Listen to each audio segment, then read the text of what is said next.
దేవుని అతి పరిశుద్ధ నామానికి మహిమ కలుగుగాక. ఇది నా ఓ ఫర్ టుడే వాక్య సందేశంలోనికి మిమ్మల్ని అందరినీ ప్రేమపూర్వకమైన ఆహ్వానాన్ని తెలియజేస్తా ఉన్నాను. ఎలా ఉన్నారు? అంతా క్షేమంగా ఉన్నారు కదా? ఈరోజు భక్తకోటికి యాకోబు రాసిన పత్రిక 2వ అధ్యాయం 5వ వచనాన్ని చదువుకుందాం. యాకోబు రాసిన పత్రిక 2వ అధ్యాయం 5వ వచనం చదువుకుందాం. నా ప్రియ సహోదరులారా, ఆలకించుడి.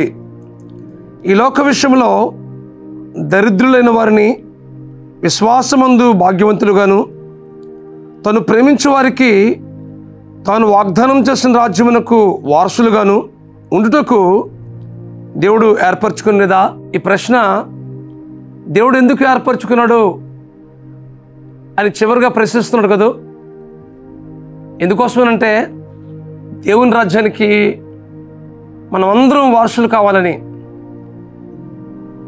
ఈ లోకంలో మనం దరిద్రులు కావచ్చు, అనగా ఆర్థికంగా ఒకవేళ గొప్ప గొప్ప స్థితిలో లేకపోవచ్చు, కానీ విశ్వాసమందు మనల్ని దేవుడు భాగ్యవంతులుగా చేశాడు. ఈ మాటను బట్టి మనం ఎంతగానో ప్రోత్సహించబడాలి. ఎందుకోసం తెలుసా? దేవుణ్ణి మనం జీవముగల దేవుని కలిగి ఉన్న మనం భాగ్యవంతులు. తను ప్రేమించే వారికి ఆయన వాగ్దానం చేసిన రాజ్యమునకు మనందరినీ వారసులుగా చేయడానికి దేవుడు ఇష్టపడతామన్నాడు. అంత మాత్రమే కాదు, కానీ విశ్వాసమందు మనల్ని భాగ్యవంతులుగా చేశాడు. ఈ సత్యాన్ని మనం గ్రహించవలసిందిగా ప్రభువుపై మీకు మనవి చేస్తున్నాను. అందుకోసమే దేవుడు మనల్ని ఏర్పరచుకున్నాడు. చాలాసార్లు మనం ఏమనుకుంటామంటే, మనం ఎంత గొప్పవారమో మనం గ్రహించలేకపోతున్నాం. విశ్వాసం ముందు మీరు భాగ్యవంతులు అంటున్నాడు కదా. ఈ లోకంలో చాలా అన్నీ ఉంటాయి, కానీ ఏమీ లేని పరిస్థితి కనిపిస్తూ ఉంటుంది. ఆధ్యాత్మిక జీవితంలో దారిద్ర్యమైనటువంటి పరిస్థితి కనిపిస్తూ ఉంది చాలామంది జీవితాల్లో. అయితే ఈ లోక విషయంలో మనం దరిద్రము కావచ్చు, కానీ ఆత్మీయ విషయంలో, విశ్వాస విషయంలో మనం భాగ్యవంతులము అనే విషయాన్ని మనం ఎప్పుడు మర్చిపోకూడదు. ఈ మాటను బట్టి దేవుడు దీనన్నా మనల్ని ప్రోత్సహిస్తూ ఉన్నాడు. మోషే ఐగుప్తు దాసత్వంలో ఉన్నప్పుడు ఆ ఫరో ఇంటిలో బాల్యం నుంచి పెరిగాడు. చాలా రాజభోగంలో పెరిగాడు ఆయన. ఏమి కొదువలేదు ఆయనకి. అయితే ఒక దినాన దేవుడు మాట్లాడిన తర్వాత, దేవుడు నాయకత్వ బాధ్యతల్ని ఎప్పుడైతే ఇశ్రాయేలు ప్రజల్ని విడిపించడానికి దేవుడు అప్పగించాడో, అల్పకాలము పాపభోగము అనుభవించదు కంటే దేవుని ప్రజలతో శ్రమ అనుభవించుతా మేలుని ఎంచుకున్నాడు. ఇలా ఎంచుకోవడానికి కారణం ఏంటి తెలుసా? దేవుని ప్రేమించిన స్థితిని బట్టి, దేవుడిచ్చిన వాగ్దానాన్ని నమ్మిన స్థితిని బట్టి దేవుడు అతన్ని విశ్వాస విషయంలో భాగ్యవంతుడిగా చేశాడు. కనుకనే క్రీస్తు విషయమైన నింద గొప్ప భాగ్యంగా ఎంచుకున్నాడు. దేవుని ప్రజలతో శ్రమ అనుభవించుట మేలనే ఎంచుకున్నాడు. అంత మాత్రమే కాదు, కానీ దేవుడు ప్రతిఫలంగా ఇవ్వబోతున్న బహుమానం మీద మోషే దృష్టి ఉంచాడు. కనుకనే మోషే విశ్వాసం విషయంలో భాగ్యవంతుడిగా ఎంచబడ్డాడు. ఈ వాక్యం ఉంటుంది మీ జీవితాల్లో. దేవుడు మిమ్మల్ని కూడా భాగ్యవంతుడిగా చేయాలని ఆశిస్తున్నాడు.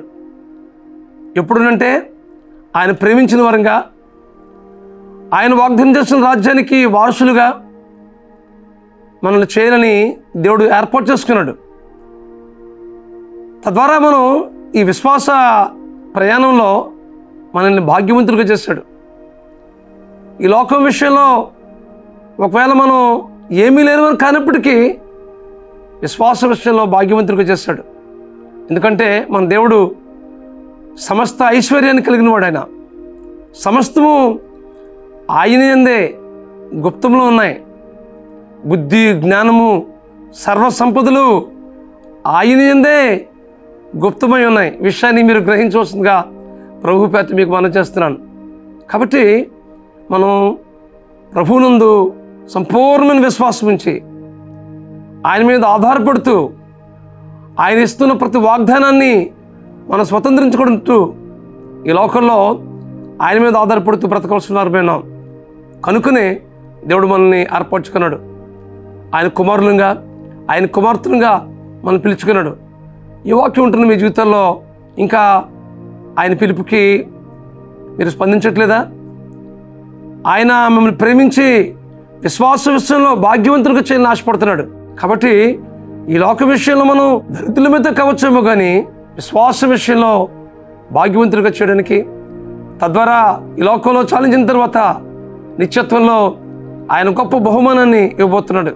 ఈ విషయాన్ని మీరు గ్రహించి వస్తుందిగా ప్రభు పేరిట మీకు మనవి చేస్తూ, ఈ మాటలు వింటూ ఉంటున్న మీ జీవితాల్లో దేవుడు గొప్ప నిరీక్షణ మీ హృదయాల్లో ఉంచి పరిపూర్ణమైనటువంటి విశ్వాసం ప్రభు మీద కనబరుచుట్లో, ఆయన ప్రేమించి ఆయన వాగ్దానం చేసిన రాజ్యానికి మిమ్మల్ని అందరినీ వారసులుగా చేయట్లో పరిశుద్ధాత్మ దేవుడు మీకు సహాయం చేసి నడిపించును గాక.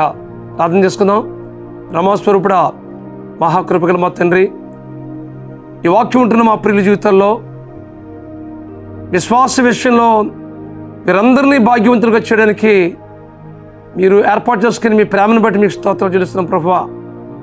మిమ్మల్ని ప్రేమించుట్లో, మీ యందు విశ్వాసం ఉంచుట్లో ప్రభువా, ఈ విశ్వాస ప్రేమలో మీ మీద ఆనుకుంటూ జీవించగలిగేటట్లుగా కృప చూపించి వస్తుందిగా ప్రార్థిస్తున్నాను మా తండ్రి. మీకు స్తోత్రాలు చెల్లిస్తున్నాం.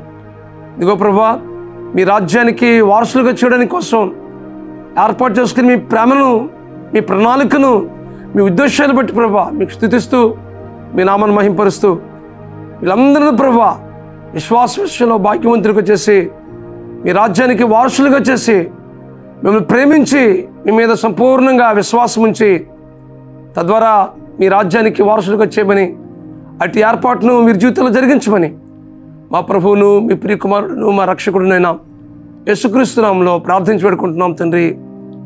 ఆమేన్, amen, amen. God bless you.